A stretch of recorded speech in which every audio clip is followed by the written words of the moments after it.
Place nette. Il va être 5h30, donc un lever tôt. Il y aura un petit peu de soleil ce matin. Je vais espérer que ça va être assez pour faire tenir la batterie jusqu'à ce soir. Téléphone, j'ai 60 et quelques %.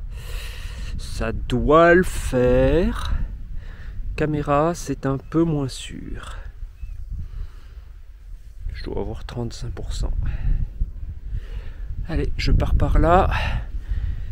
Objectif, soit le gîte de Tverelvnes, 45 km, soit le camping de Granès, 55 ou 56 km. C'est pour ça que je pars aussi tôt que ça. Le premier, je pense que ça va le faire, vers 20h. Le deuxième, ça risque plus d'être 22h, quoi, au mieux. Sauf si vraiment j'ai du très bon chemin et que ça va très vite. C'est pas gagné. Allez, on y va. Jour 35. Pour ce qui est des chaussures que j'avais achetées à Mo i Rana, donc des chaussures de trail, plusieurs remarques. La première, c'est que l'adhérence n'est pas du tout la même. Quand la semelle est mouillée, ce qui est quand même fréquent ici, l'adhérence sur rocher, et elle n'est pas top. Je suis obligé de faire gaffe. Première chose. Deuxième chose, c'est que le lassage, c'est super délicat. Alors bon, mes pieds sont compliqués. J'ai pas les pieds les plus simples. Le lassage c'est super délicat le matin. Je suis obligé de m'y reprendre à 3-4 fois au départ pour corriger. Un peu plus devant, un peu plus vers l'arrière, pas trop serrer le nœud, etc. Avant de trouver un bon équilibre. Quand c'est fait, ça va.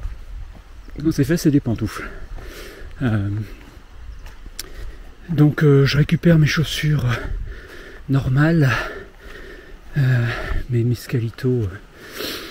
La petite famille se met en route aujourd'hui.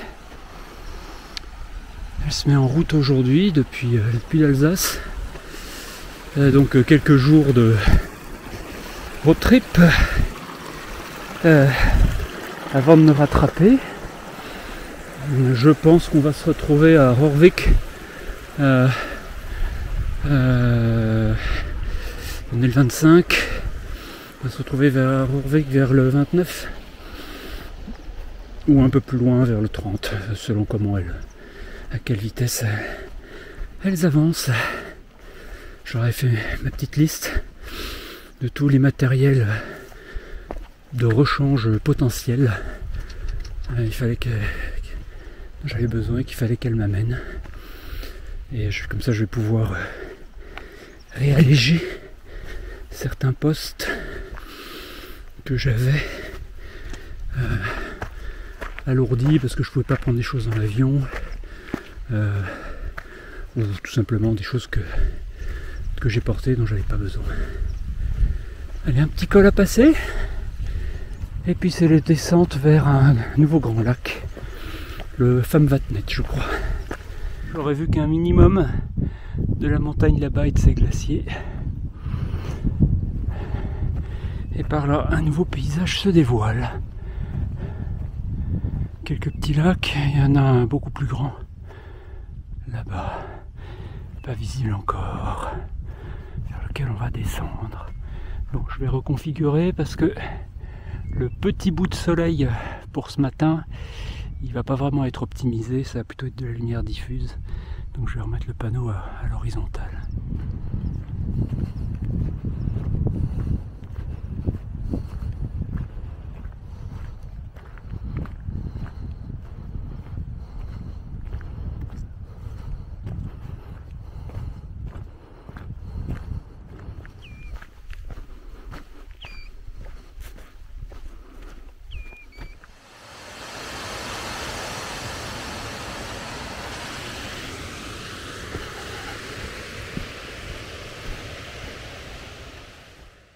Ouais, ça devient un peu systématique maintenant.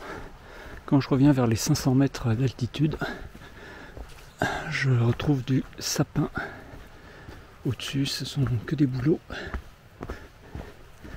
Alors que je pense que au démarrage, au-dessus de 400 mètres, il n'y avait plus un arbre. Je vais arriver sur une bonne section de route qui n'est pas pour me déplaire, parce que ça me permettra d'avancer. Et en plus, je vais faire ça sous un chaud soleil. Pas beaucoup d'abris ouverts. Kruidvatnet, je crois que c'est le prochain abri public disponible. Allez, une belle route. Je vais reconfigurer pour mettre le panneau dans la plus parfaite position possible. Mes premiers moutons. Tagada, tagada, tagada, tagada.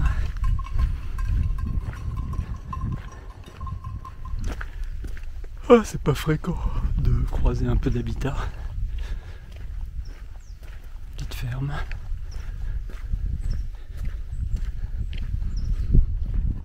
Je vais me trouver un spot ensoleillé et avec ensoleillé et gelé a priori, avec de l'eau.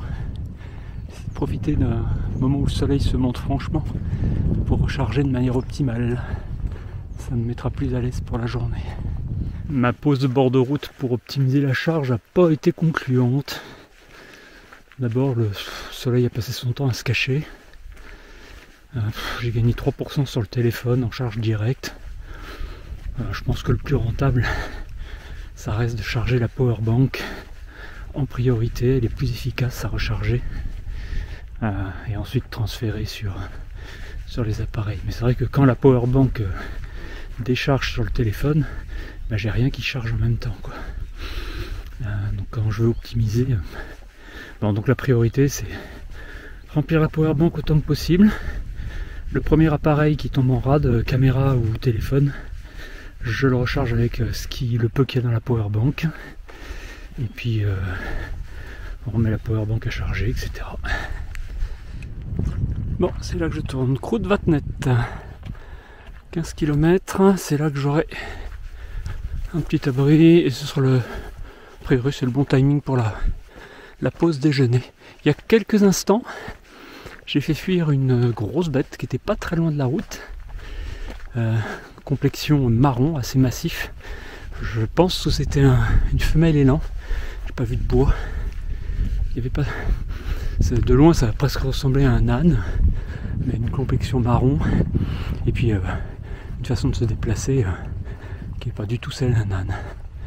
Donc je pense que j'ai vu un élan. Ou une élan. Go! Le marque rouge et bleu ici. Alors je sais pas. Peut-être que bleu c'est le Norrlandsruta. Et rouge c'est le 1. Qui se sépare peut-être un moment. Je sais pas regarder la carte plus que ça. Tout ce que je sais, c'est que je suis sur ma trace. De beaux bolets, parfois énormes, ponctuent ainsi les chemins. Super sympa. Celles-ci seront bientôt mûres. J'ai pu en goûter une, mûre un peu plus tôt que les autres. Pas tout à fait, c'est pas encore super sucré. Hop, recadre-toi, toi, voilà. Ça permettra de se nourrir au bord du chemin. Les myrtilles sont encore loin d'être là. Framboises, je pense que j'en verrai que plus au sud. Bref, les mûres, les ronces inexistantes. Donc il n'y a pas grand chose pour se nourrir pour l'instant, à part beaucoup de cèpes. Je viens de croiser ma première randonneuse de la journée, qui arrive qui est passée par Tverelvnes pas aujourd'hui, je pense hier, sur le Nordlandsruta. Petite discussion comme ça de 5 minutes. Au bord du chemin, ça fait du bien. Sortir de la solitude. Bon, je suis arrivé sur la crête, là, je vais prendre la vue. Et puis après on va descendre. Je vais vous faire un beau panorama, vous allez voir, c'est sympa. Ça change des jours précédents.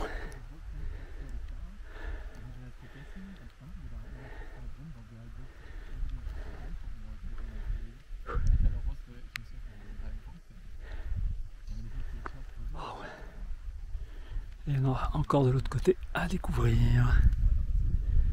Traverser toutes ces pentes douces. Encore de beaux, belles pentes enneigées. Là. Et on va pas tarder à commencer à descendre vers le lac. Je pense pas qu'on le voit encore là, non. Je pense pas. Si, ça y est, on le voit. Donc, midi, temps pour la pause. Je pense qu'ici, j'ai bien une jolie petite vue par là, sur le glacier. Une autre vue par là, sur les lacs, avec la montagne. Je suis bien. Je vais avoir du soleil pour mon panneau solaire et mes appareils. De l'ombre pour faire la sieste. Les deux mots les plus jolis de l'existence. Et ben, plus d'une heure de pause, très profitable. Je vais me remettre en route tout doux, parce que je me suis bien posé, à laisser les muscles se réchauffer à nouveau. You. Bon, et puis on va avancer. Objectif, comme toujours, là, maintenant, faire au moins 45 km pour pas prendre de retard. Je me détourne une seconde parce que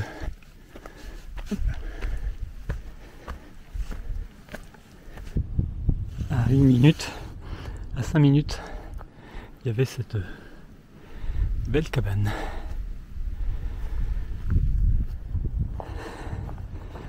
Mais je ne savais pas. Hop.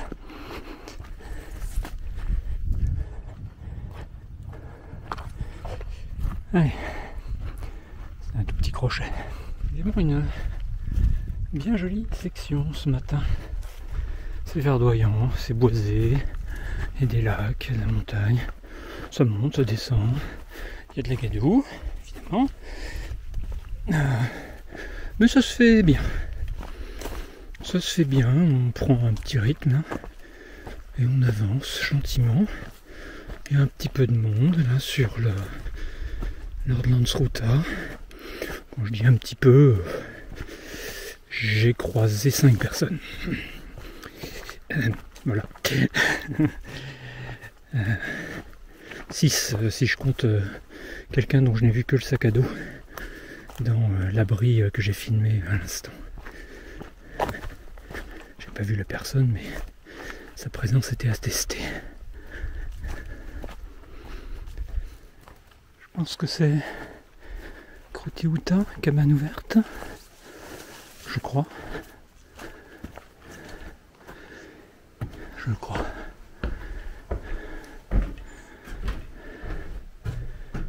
C'est ça, c'est un Statskog shelter. Let's go inside. Hello? Personne. Bah. Statskog, public. Super, vraiment top. Je vais juste laisser un mot dans le notebook et continuer. Qu'est-ce que c'est paisible. Super agréable. Comme il y a beaucoup de cabines, il y a beaucoup de pontons. Mais je comprends que dans des journées d'été comme ça, pratiquement pas de moustiques, ça doit être paradisiaque là au bord du lac. Prendre sa barque là, aller pêcher, rentrer dans sa cabine, manger son poisson, bouquiner, la belle vie. Moi, je marche. Sympathique. Petite discussion avec un couple de Norvégiens en train de finaliser leur paquet avant de s'engager sur le sentier sur le Norrlandsruta. Ils ont fait halte ici, un moment pour recharger les batteries. Ah, c'est marrant, bien sympa. Discuter avec les gens du pays comme ça, discuter rando, c'est vraiment des passionnés de rando. Ah, j'ai l'impression de m'enfoncer dans l'été quand même, avec cette belle journée là, bien douce. Ah, fait du bien. Allez, je vois enfin tout le lac. Superbe. Et c'est ici qu'on tourne. Norrlandsruta, c'est écrit sur la maison.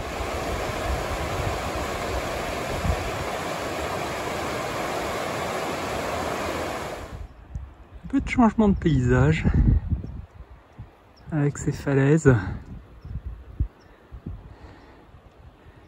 Sinon pour le reste, ça grimpe encore.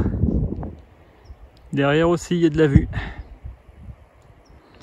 Et chut, dites rien, mais ça fait un long moment que j'ai l'impression d'être suivi quand même. Je vous avais montré ces falaises, mais je pensais pas que j'allais dans une vallée un peu plus encaissée que ce que j'ai vu jusqu'à présent. Et alignement de cairn, on suit. Pendant ce temps, là derrière, mes montagnes d'hier sont en majesté.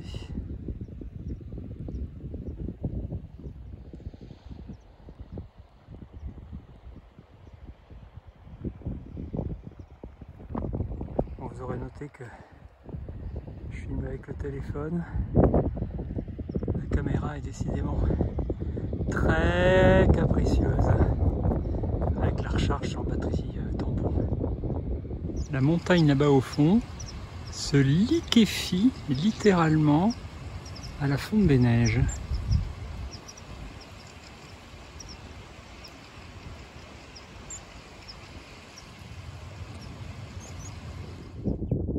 Je vais faire une pause surnuméraire. J'ai plein de petits emmerdes aujourd'hui entre la charge des appareils, les pieds dans mes nouvelles chaussures provisoires. Toujours un truc qui déconne.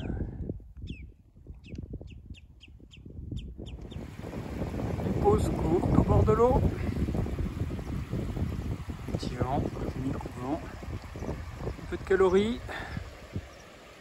Et puis bon, bah, les derniers 13-14 km. On monte, on passe un petit col là au-dessus. Et roule, cocotte. C'est de l'autre côté. Autre chose. Je pense que le soleil va plus trop durer. Là au fond, les montagnes de Borgefjell apparaissent. Sur cette plaine herbeuse, je dois suivre de grands alignements de cairns. On se croirait à Carnac.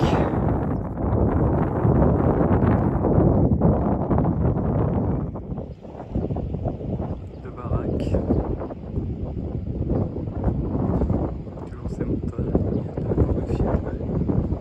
Je passe pas dans les montagnes, je vais passer beaucoup plus à gauche. Simple visite,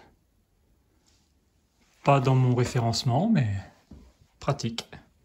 La ligne de cairn suit une ancienne clôture qui a été démontée et la pile des anciens poteaux est là. On se verrait à peine passé 8 heures, ça sera bien. que la vue va s'ouvrir après ça.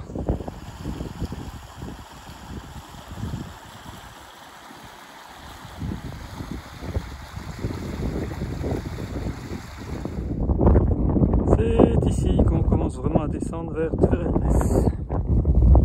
Plus très loin, 2 km, un truc comme ça. J'espère que le chemin est aussi bon que ce que je viens de traverser là. Putain, j'ai carburé. Chose derrière, non, il n'y a plus que de la lande et des marécages. La forêt est bien belle entre fougères, bouleaux, fleurs en tout genre. Bien agréable la descente. Presque arrivé. Voilà, c'est ici que je vais chercher à prendre résidence. Ben, on va voir où ça se passe. J'ai tendance à penser que c'est le bâtiment qui est là. Où m'adressais-je? On va voir ça tout de suite. Eh bien ce soir, je suis tout seul dans ce refuge. Donc je vais dormir là. Ce sont des chambres de 4 personnes.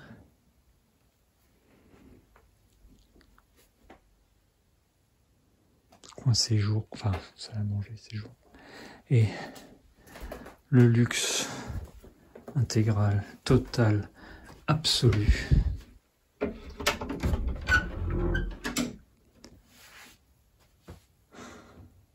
Douche chaude. Et tout ça pour 250 couronnes, c'est-à-dire un peu plus de 20 €. Et en plus, il y a du réseau. Je vais pouvoir tout recharger, je vais pouvoir faire plein de correspondances. Waouh, quelle journée! 47 km, je crois.